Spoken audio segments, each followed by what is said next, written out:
വാർത്തകൾക്ക് ചൂടുപിടിച്ച് തുടങ്ങുകയാണ്. ഏറ്റവും പ്രധാനപ്പെട്ട വാർത്ത, ഇന്ന് രാജ്ഭവനിൽ പുതിയ ഗവർണർ എത്തി സത്യപ്രതിജ്ഞ ചെയ്ത് കേരളത്തിന്റെ ഗവർണർ പദവി ഏറ്റെടുക്കുന്നു എന്നുള്ളതാണ്. രാജേന്ദ്ര വിശ്വനാഥ് അർലേക്കർ എന്ന ബീഹാർ ഗവർണറാണ് കേരളത്തിന്റെ ഗവർണറായി എത്തിയിരിക്കുന്നത്. ആരിഫ് മുഹമ്മദ് ഖാൻ ബീഹാറിൽ നിന്നുള്ള ആർലേക്കർ കേരളത്തിലും എത്തി ചുമതല ഏറ്റെടുക്കുന്നു. അങ്ങനെ അത് ഇന്ന് 10:30 നമുക്ക് തത്സമയ ദൃശ്യങ്ങൾ കാണാം. മറ്റൊരു വാർത്തയുള്ളത് മന്നം ജയന്തിയുമായുള്ള ഇന്നത്തെ പരിപാടികളാണ്. മന്നം ജയന്തിയുടെ ഭാഗമായി ഇന്ന് 11 വർഷത്തെ അകൽച്ച അവസാനിപ്പിച്ച് കോൺഗ്രസ് നേതാവ് രമേശ് ചെന്നിത്തല മന്നത്ത് പത്മനാഭന്റെ പെരുന്നയിലേക്ക് എത്തുന്നു എന്നുള്ളതാണ്. മന്നം ജയന്തിയോടനുബന്ധിച്ച് ഇന്ന് പെരുന്നയിൽ നടക്കുന്ന പൊതുസമ്മേളനം രമേശ് ചെന്നിത്തലയാണ് ഉദ്ഘാടനം ചെയ്യുന്നത്. സാമുദായിക സംഘടനകളുടെ പിന്തുണയോടെ കോൺഗ്രസിൽ കരുത്താർജിക്കാനാണ് ചെന്നിത്തലയുടെ നീക്കം.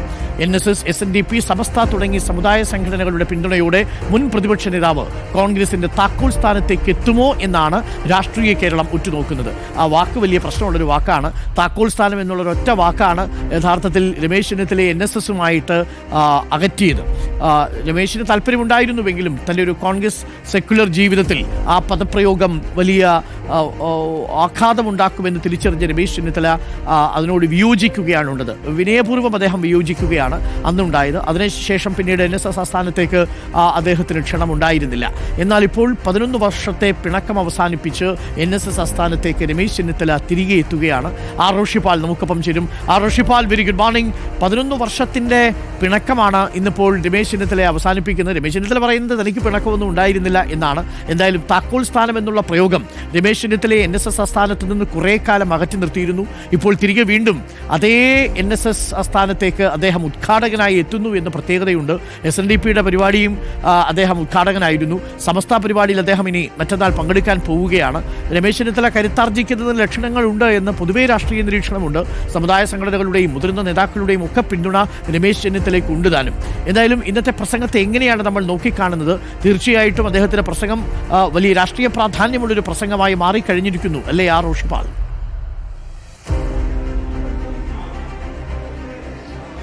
Very good morning doctor Arunkumar. ഒന്ന്, മന്നം ജയന്തിയിലേക്ക് രമേശ് ചെന്നിത്തല, മുൻ പ്രതിപക്ഷ നേതാവ് രമേശ് ചെന്നിത്തല എത്തുമ്പോൾ അതിന്റെ ഒരു രാഷ്ട്രീയമാണ് കേരളം ഉറ്റുനോക്കുന്നത്. ഒന്ന്, ഏറെക്കാലത്തെ ഇടവേളയ്ക്ക് ശേഷം 11 വർഷത്തിന് ശേഷം രമേശ് ചെന്നിത്തല എത്തുന്നത് മാത്രമല്ല, കോൺഗ്രസ് രാഷ്ട്രീയത്തിൽ അതുണ്ടാക്കുന്ന മാറ്റങ്ങളാണ് ഏറ്റവും പ്രധാനപ്പെട്ടത്.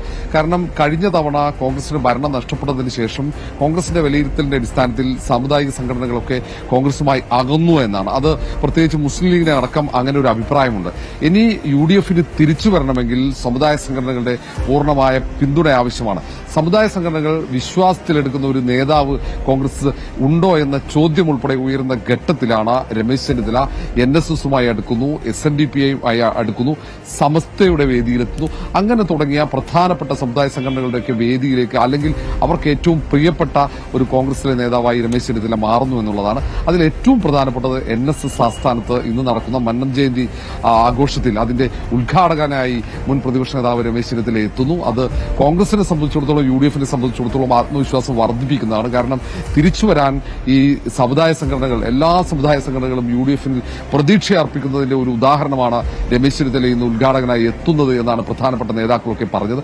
അതിനപ്പുറത്തേക്ക് UDF സംവിധാനത്തിൽ ഏറ്റവും കരുത്തനായ ഒരു നേതാവായി രമേശ് ചെന്നിത്തല മാറുന്നതിന്റെ സൂചന കൂടിയായി ഇതിനെ വിലയിരുത്തേണ്ടി വരും. കഴിഞ്ഞ തവണ ശശി തരൂരാണ് ഇവിടെ ഉദ്ഘാടകനായി എത്തിയത്. കോൺഗ്രസിൽ ശശി തരൂരിൽ ഒരു പ്രതീക്ഷ, അത് UDFിൽ ഉൾപ്പെടെ പ്രധാനപ്പെട്ട മുന്നണികൾ നേതാക്കൾക്കൊക്കെ അങ്ങനെ ഒരു പ്രതീക്ഷയുണ്ടായിരുന്നു. ഒരു മുഖ്യമന്ത്രി സ്ഥാനാർത്ഥിയായി ശശി തരൂരിനെ അവതരിപ്പിക്കാനുള്ള ഒരു നീക്കം UDF സംവിധാനത്തിനകത്ത് നടക്കുന്ന ഒരു ഘട്ടത്തിലായിരുന്നു മന്നം ജയന്തിയിലേക്ക് ഉദ്ഘാടകനായി ശശി തരൂരിനെ എത്തിക്കുന്നത്. സമാനമായി തന്നെ കേരളം ഒരു തെരഞ്ഞെടുപ്പിലേക്ക് പോവുകയാണ്. നിയമസഭാ തെരഞ്ഞെടുപ്പ് 2026 നടക്കുന്ന, ഏതാണ്ട് ഒരു വർഷത്തിനപ്പുറത്ത് നടക്കുന്ന ആ തെരഞ്ഞെടുപ്പിന്റെ ഒരുക്കങ്ങൾ നടക്കുമ്പോൾ ഇവിടെ ഏറ്റവും പ്രധാനപ്പെട്ട ഒരു പരിപാടിയുടെ വേദിയിലേക്ക്, അതും കേരള രാഷ്ട്രീയത്തിൽ വലിയ സ്വാധീനമുള്ള ഒരു സമുദായ സംഘടന എന്ന നിലയിൽ NSSന്റെ വേദിയിലേക്ക് ഇടവേളയ്ക്ക് ശേഷം ചെന്നിത്തല എത്തുമ്പോൾ അത് കോൺഗ്രസ് രാഷ്ട്രീയത്തിൽ ഉണ്ടാക്കുന്ന ചലനങ്ങൾ അത് പ്രധാനപ്പെട്ടതാണ്. അതുകൊണ്ട് തന്നെ ഇതിൽ ജനറൽ സെക്രട്ടറി ജി സുകുമാരൻ നായരുടെ ആമുഖ പ്രസംഗം മുതൽ അങ്ങോട്ട് പിന്നീട് രമേശ് ചെന്നിത്തലയുടെ പ്രസംഗം അടക്കം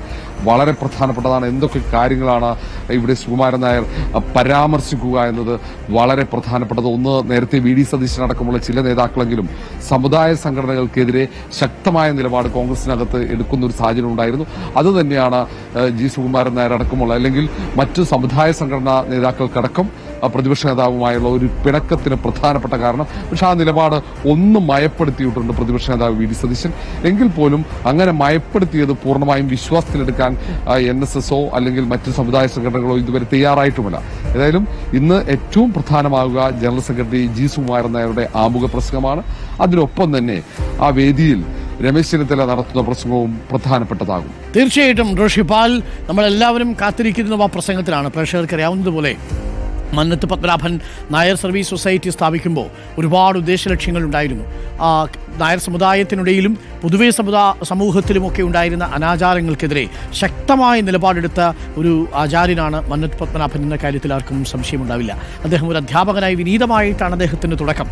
പക്ഷേ അതിനുശേഷം അദ്ദേഹം ഈ മിഡിൽ സ്കൂളിലേക്ക് അധ്യാപകനായതിനു ശേഷം ഹെഡ് മാസ്റ്ററുമായിട്ട് കലഹിച്ച് അതിൽ നിന്ന് പുറത്തു പോകുന്നുണ്ട്. പിന്നീട് അദ്ദേഹം ഈ നായർ സമുദായത്തിൻ്റെ വേണ്ടി ഒരു സംഘടന രൂപീകരിച്ചുകൊണ്ട് കർമ്മനിരതരാവുന്നു. അദ്ദേഹം വൈക്കം സത്യാഗ്രഹമാണെങ്കിലും ഗുരുവായൂർ സത്യാഗ്രഹമാണെങ്കിലും അദ്ദേഹം നയിച്ച സവർണ ജാഥയാണെങ്കിലും എല്ലാം സാമൂഹ്യ പരിഷ്കരണത്തിൻ്റെ നാളുകളിൽ നായർ സർവീസ് സൊസൈറ്റിയുടെ ആചാര്യൻ്റെ പേര് തങ്കലിപികളിൽ കൊളുത്തപ്പെട്ടിരിക്കുന്നു എന്നുള്ളതാണ്. ഒടുവിൽ അദ്ദേഹം ഉത്തരവാദിത്ത പ്രക്ഷോഭത്തിൻ്റെ ഭാഗമാകുന്നത്, സ്വാതന്ത്ര്യ സമരത്തിൻ്റെ ഭാഗമാകുന്നത്, തിരുവിതാംകൂറിന് വേണ്ടി നിൽക്കുന്ന ഒരു നിലപാടെടുക്കുന്നത്, ഇതൊക്കെ നമ്മൾ കണ്ടതാണ്.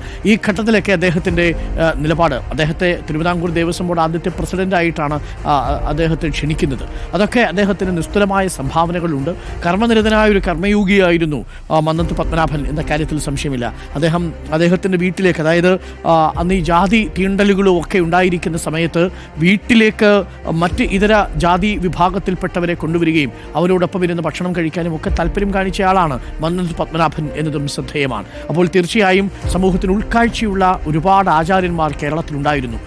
SNDPയിൽ നമ്മൾ ആദ്യഘട്ടത്തിൽ ശ്രീനാരായണ ഗുരു ഒരു സമുദായത്തിൻ്റെതല്ല, ഒരു മതത്തിൻ്റെതല്ല എങ്കിൽ പോലും SNDP എന്ന പ്രസ്ഥാനം കെട്ടിപ്പടുക്കുന്നതിന് എങ്ങനെയാണോ സഹായിച്ചത്, അതേപോലെ മന്നത്ത് പത്മനാഭൻ്റെ നിസ്തുല സംഭാവനകളെ കേരളത്തിന് മറക്കാൻ കഴിയില്ല. എന്തായാലും ഇന്ന് 148ാമത് മന്നം ജയന്തിയുടെ ആഘോഷ പരിപാടികൾ പെരുന്നയിൽ ഉദ്ഘാടനം ചെയ്യുന്നത് മുൻ പ്രതിപക്ഷ നേതാവ് രമേശ് ചെന്നിത്തലയാണ്.